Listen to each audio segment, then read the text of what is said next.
Welcome to part 2 of Who Really Owns America's Gold.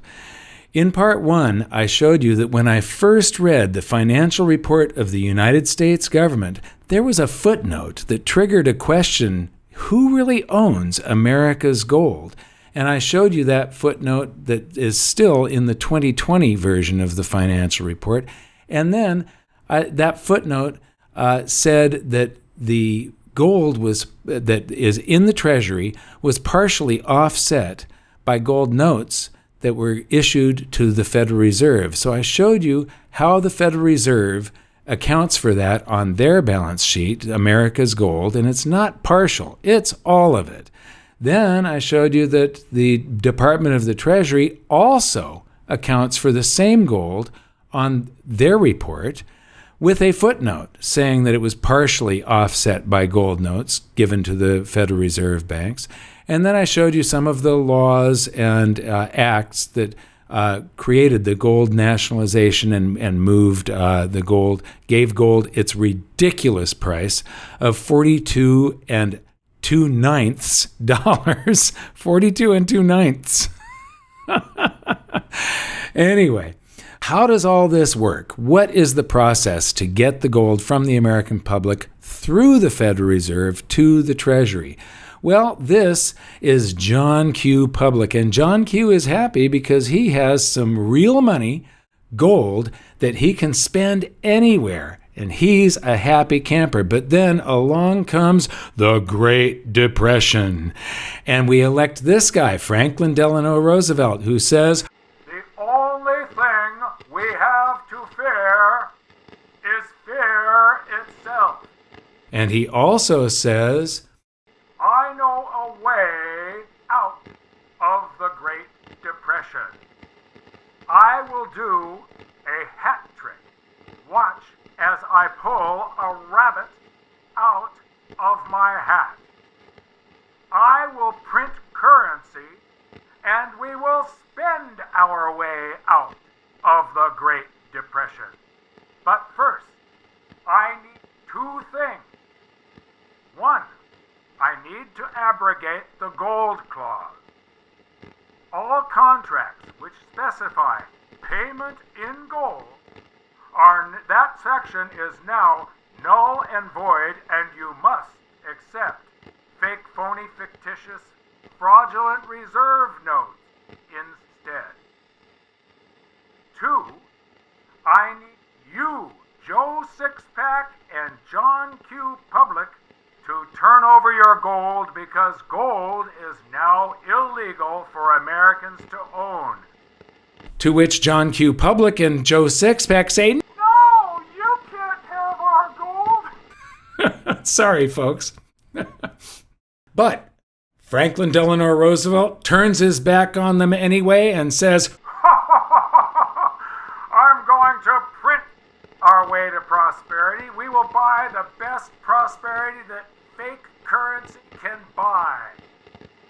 And so he signs the executive order requiring all persons are required to deliver on or before May 1st, 1933, all gold coin, bullion, and gold certificates now owned by them to a Federal Reserve Bank, branch, or agency, or to any member bank of the Federal Reserve System under penalties of $10,000 fine or 10 years imprisonment or both. Oh boy. Now, when he signed this was actually an act of treason. Why? Because in the U.S. Constitution, Article 2, Section 1, there is an oath that he has to take before he enter on the execution of his office. He shall take the following oath.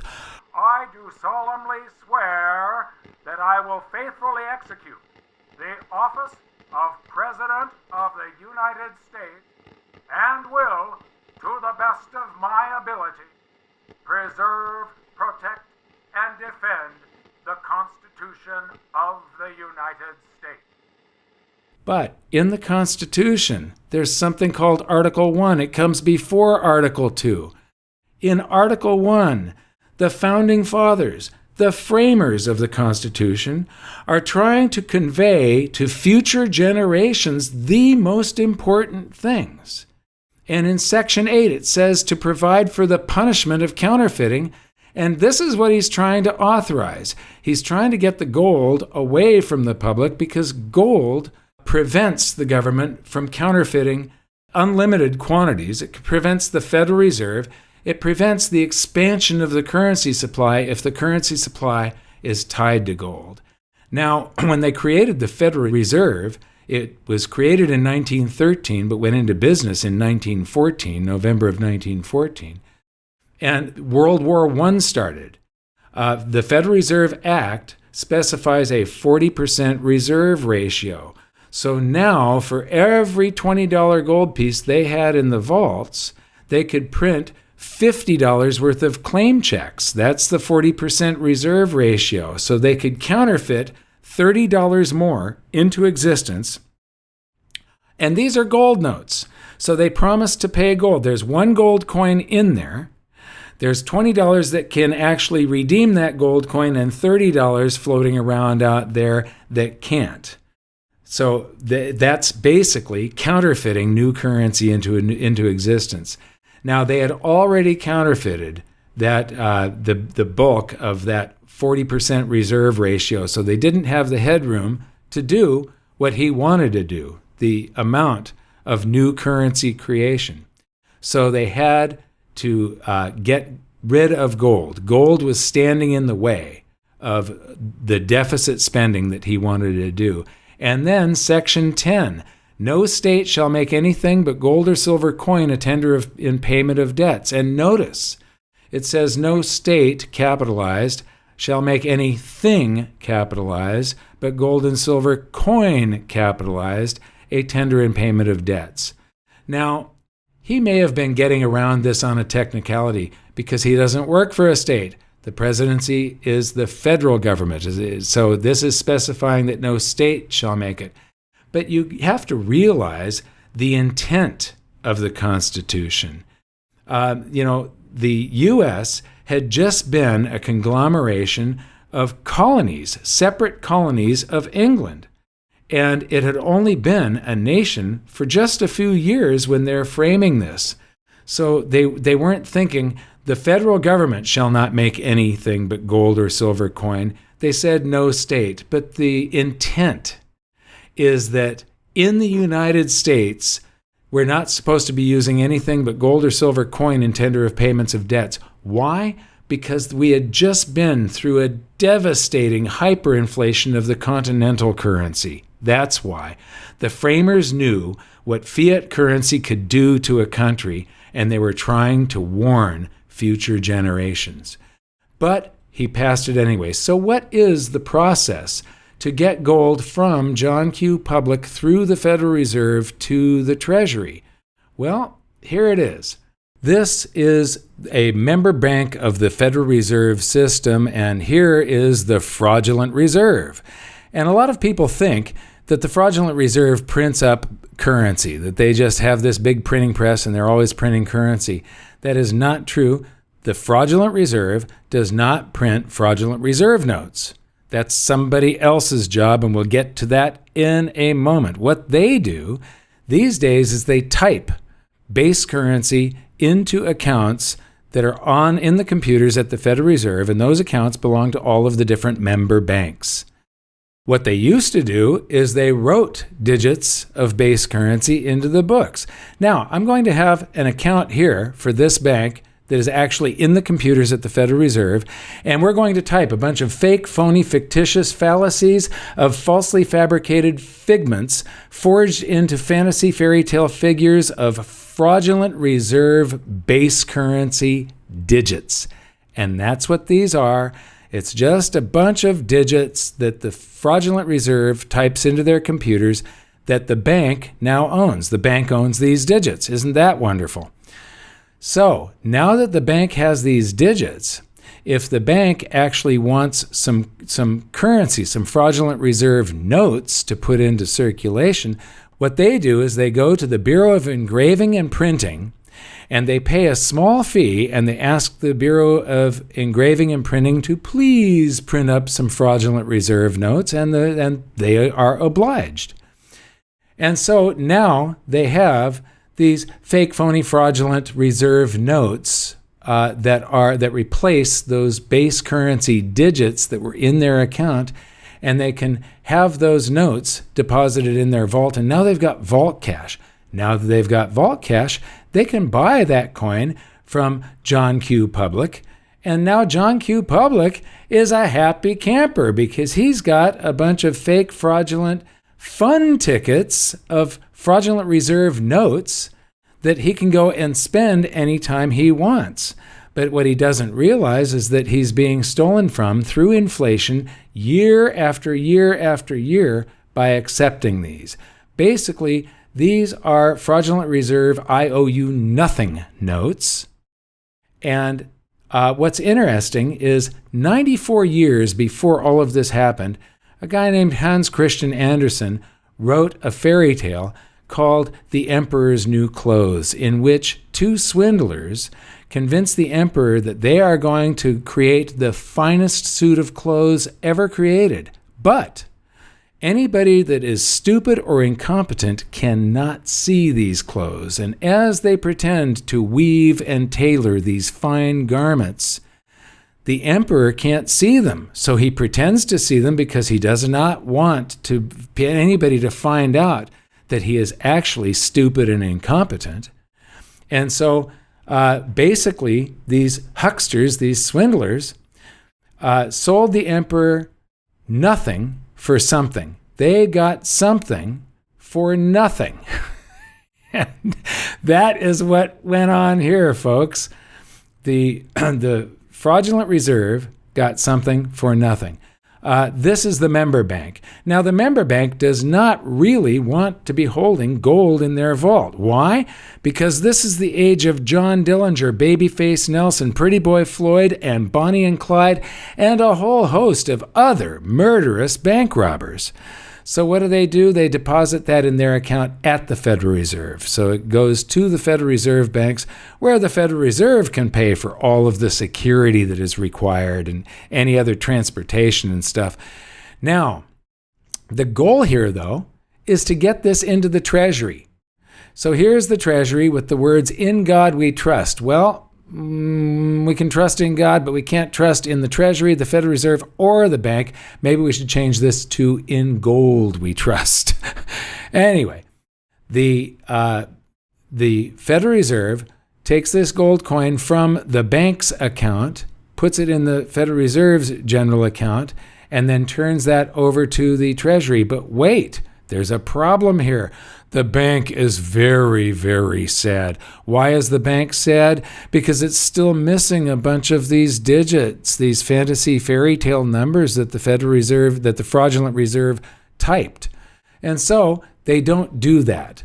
What they do instead is the Treasury prints up an I owe you something note.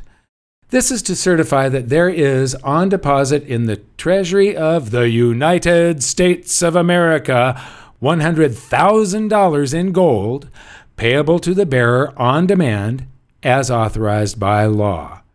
And so now the Federal Reserve and the Treasury swap these two items. The Federal Reserve now has the notes, which claim title to the gold. But with these new digits that the Federal Reserve owns, it can use those digits as an asset to back the Federal Reserve's liability of creating these digits that are now back in the bank's account, and everything balances and everybody is happy. But wait a minute. This isn't an I owe you nothing. This is an I owe you something. I owe you $100,000 in gold payable to the bearer on demand. Now, so the bearer can demand this at any given moment. The Federal Reserve can demand their gold because they have title to it. That's what this note says. But in all of the footnotes that we saw, everywhere in all of the documents, it says that the Treasury can redeem these notes at any time they want. So what would be the process for the Treasury to redeem the notes? They'd have to give the gold back to the Federal Reserve, and now they've got the notes. So they're not going to do that. So will Luke Gromen's proposal of the Federal Reserve of the Treasury, will Luke Gromen's proposal of the Treasury turning over the gold to the Federal Reserve or printing notes for $50,000 per ounce work? Well, what they actually could do is, so this is the situation right now. They could keep on paying for this gold. Now, they could do it all at once and the entire monetary system would collapse, or they could do this very slowly.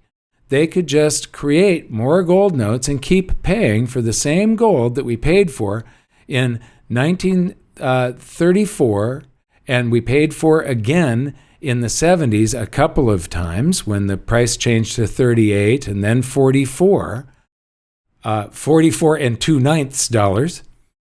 And we could keep on printing until it gets up to $50 an ounce, $100 an ounce, $100,000 an ounce, whatever they want. But they could do it slowly, and they probably could pull it off. If they keep on paying for the same ounces over and over again with more of these fiat promissory notes, then the more digits of fiat currency, of these fake digits that land on the same ounce of real money, raises the price of real money measured in those fiat currency digits. And so all of those digits that flow in there would be added to the Treasury's general account, and the Treasury can then spend those or pay down the national debt or whatever it likes. Now, once they go from 44 and 2/9 dollars per ounce, and the price of gold, the official statutory rate, the price of gold, rises from there up to the free market rate, they sort of run into a brick wall. However, they can use some of these digits to buy gold on the open market, and that raises the price on the open market along with the official rate. Now we're getting sort of toward a gold standard here. I'm on the record as saying gold standards suck. Gold is great, but gold standards just open the door to trying to cheat gold once again. That's all they are. That's just a manipulative tool. And so I don't like gold standards. I like gold. But once they get to that point, they can go on the open market and buy gold with these digits, and a gold standard is self-funding. When you buy the gold, you print the currency, and the currency you've printed is backed by the gold you bought. It's a fraud. It's an emperor has no clothes type of thing. So they can continually raise the price, and they can keep on going until it's $100,000 an ounce if they want. They can pay off the national debt. They could do this very, very slowly. But what will happen is foreign countries would lose faith in the U.S. system, and they would all be going toward gold. And so it would be a sudden competition for gold, and the price would go astronomical. So could Luke Gromen's suggestion work? It might, if they do it very, very slowly like this. It doesn't collapse the bond market instantly. But we are in a fiat currency hole, and I don't see a way out of this that is a nice, neat way without some big collapse. Now, there is a footnote to all of this. So the Federal Reserve System was created in 1913, passed by Woodrow Wilson. That's the guy whose face is on that $100,000 gold note. He's the one that signed the Federal Reserve Act into law. It was originally called the Aldrich Plan. This is Senator Nelson Aldrich. It didn't pass the first time around. They changed it a little bit, and 2 years later passed it as the Federal Reserve Act in 1913. And the Federal Reserve went into business in November of 1914. This is the group of men that designed the modern monetary system. And this is Paul Warburg And he is the architect. He's the one that really understood the mechanics of how it would work. Senator Nelson Aldrich didn't get it, and Paul Warburg had to explain it to him over and over and over again, how you create currency from nothing and indebt the public at the same time. It's just another hat trick, folks. Notice how many of these guys are wearing hats, and I'll bet all the rest of them had hats at home. But Paul Warburg, he is the architect of the Federal Reserve, and this is not a conspiracy theory or anything else. I'm not really suggesting anything. This is just a fact. You can make of it what you will. I do not have the time nor the inclination to investigate this stuff. I've already done enough. But he had a son, James Paul Warburg. And James Warburg was, during the gold nationalization, he was a key financial advisor to Franklin Delano Roosevelt. I want to thank you very much for watching. Give me a thumbs up, hit that subscribe and notification bell, and we'll see you next time. Thanks a lot.